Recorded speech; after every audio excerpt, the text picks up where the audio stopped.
Like this video? Why not subscribe?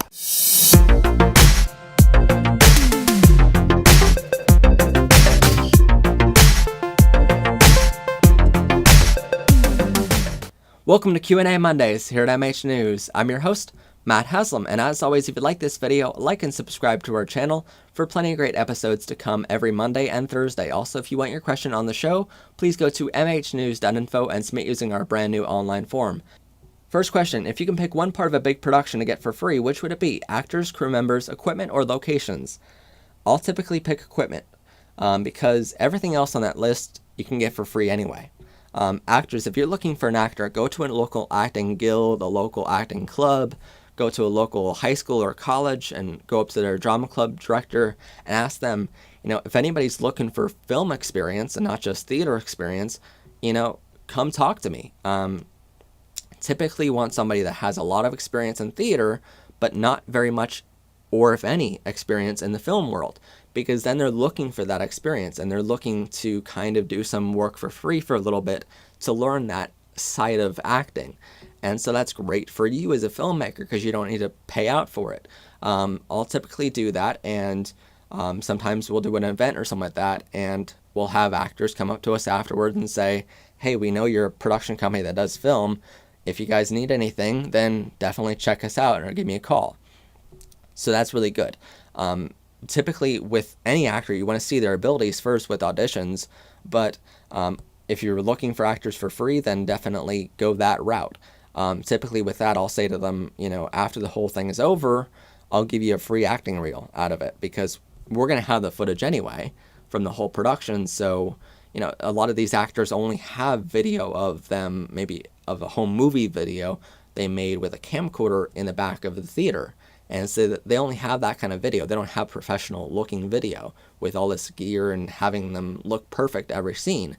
So I'll say to them, hey, I'll make an acting reel for free for you because you're helping me out and I want to do the same to you at the end.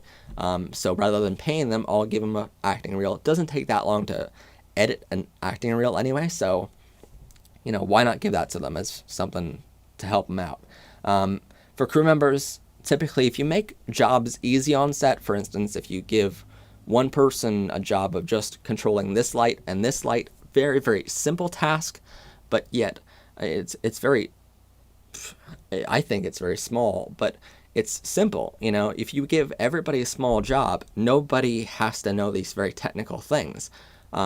If you control the camera, then you can have one crew member do this, another crew member do that. Nobody's doing a very technical job because you're doing the technical job on set.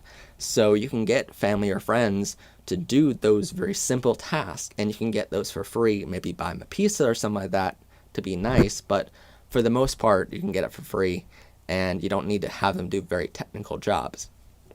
Locations, again, you can do it for free because a lot of these places you're going to be looking at for whatever kind of production you're looking at, they're not using it anyway. For instance, there's local shopping malls in our area that have big warehouse stores that are vacant right now.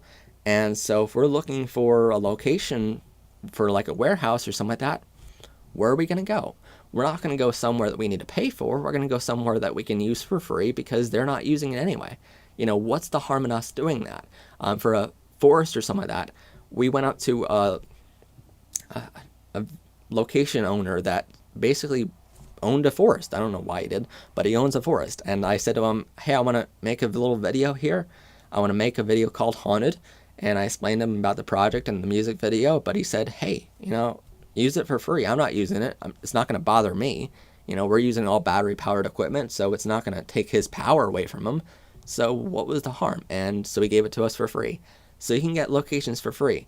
Equipment, really, really difficult to get for free unless you have a sponsor that's like a equipment warehouse or something like that. So that would be the thing I would want for free if I can choose something for free. Next question. Could you film an episode with entry-level gear to really show that it's possible to get really professional looking footage while being on a limited budget? We do that every week. We shoot with a Canon C5i and a Zoom H4n audio recorder. And all in all, that's about $1,300 of equipment. So pretty limited budget on that. We also have 2 can lights from Home Depot with professional bulbs in them, but for the most part, this is all entry-level gear that we shoot with for MH News. We don't shoot with our big cameras. A lot of people have asked us before on this. We don't shoot with our big cameras for MH News because it takes a lot more time to set up, and it takes a lot more memory in our computer. We just don't like doing that. The only reason we pull out that big gear is for bigger productions where the client wants or needs that kind of footage or wants or needs that kind of equipment, and they're paying more for that service because we're using bigger and more expensive gear. So typically that's what we'll do. For this, we just shoot with entry-level stuff. So if you like the footage here, then you can certainly do it on that limited budget. I say if you have a budget of $1,500 or less, you can do anything, you know? You really can. I mean, there's no excuses anymore. So now that costs are coming down.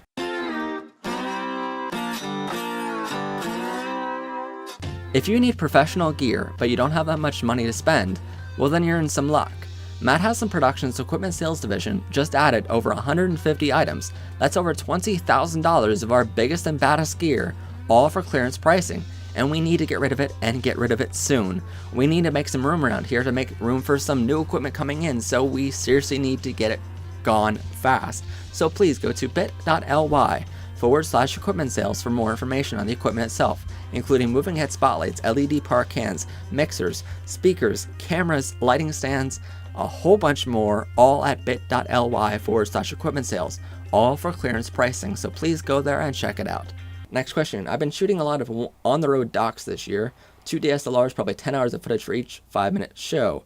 How do you deal with all the terabytes and keeping backups?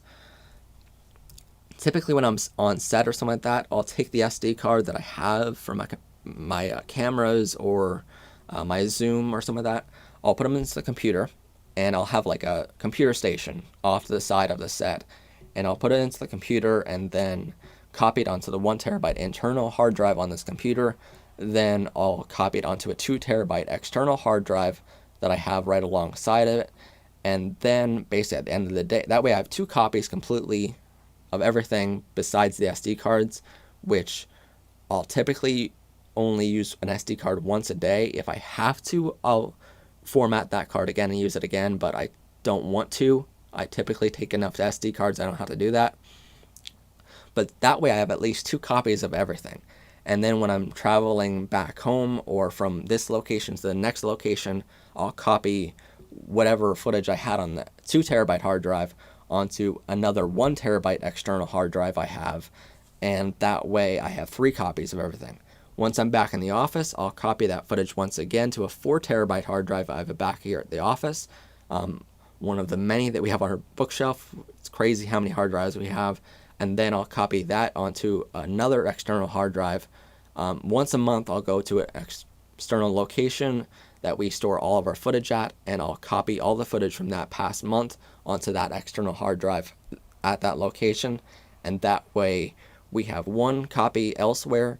We have 1 copy in the office here. We have two copies while we're on the road of external, and we have 1 copy on our computer until that project is done. Once the project is done, then we'll delete it from the computer. We'll delete it from the 1 terabyte hard drive, external hard drive, but we'll keep it on the 2 terabyte one for a little bit, and the one at the office and the one at the external location, we'll always keep them forever. So that's how we deal with it. We have a lot of backups, but you need a lot of backups. There is really no excuse not to have backups for all your footage, and I know it costs some money, but typically I'll charge the customer extra every single job to pay for those hard drives later. It's just a little surcharge I have. Same thing with like gaff tape or something like that. You know, you always want to charge the customer a little bit because you're going to need that expense later on, because they're getting a part of that hard drive that you're going to keep forever. So you somehow need to pay for that hard drive. So that's typically how I'll end up doing it, but you want to keep a lot of backups. Last question. Hey, just wondering, are there any of you guys into photography? I am, love photography, and want to get into film, which I do a bit of. Is it an easy leap? I think if you're in filmmaking, it's a very, very easy leap to go into still photography world, because, and that's exactly what I did. I came from music, actually, into filmmaking, and then from filmmaking to photography, and now I'm just doing everything entertainment. It's crazy, but I think it's easy to make the transition between filmmaking and photography, because really photography, you still have to find the frame and everything like that, but you don't need to worry about audio, you don't need to worry about well, you still have to worry about lighting, but you don't have to worry about camera movement or anything like that. So I think it's easy to go from filmmaking to still photography.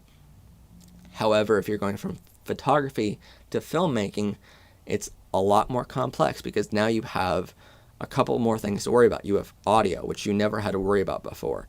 And that's a big one. Audio is much more important than the video aspect. You can have crappy 480p video and great audio, and it's still a great movie. But if you don't have good audio and have 6K video, it doesn't matter. Really, it doesn't. Audio is the only thing that matters. It's much more important, at least. So you have audio. You have to deal with continuous lighting rather than just flash lighting. You have movement. So before, you just had to set up a tripod and maybe a tripod if just handheld. With video, you have to worry about Steadicams, dollies, tripods, jibs, sliders, all these kind of camera movement pieces of gear that allow you to move that camera. That's a big thing in the real professional video world. You have to move the camera and make camera movements in a professional video. That's the sure sign of a professional video. So you have a lot more things to worry about, but you can, not to say you can't do it. It's a big transition, but you can still do it. So good luck with it. I am in photography world, but it's a lot easier being a still photographer than a filmmaker. So just keep that in mind. Have a great week, everyone, and see us next time. Also, if you want your question on the show, please go to mhnews.info and submit using our brand new online form. Thanks for joining us today, and see us next week. Bye. This entire episode is going to be on writing a script for a music video. Now, basically, if you're used to working in a space of regular scripts and films or short films or documentaries, then music videos are definitely outside of your comfort zone. But it's always great thing to work outside that comfort zone.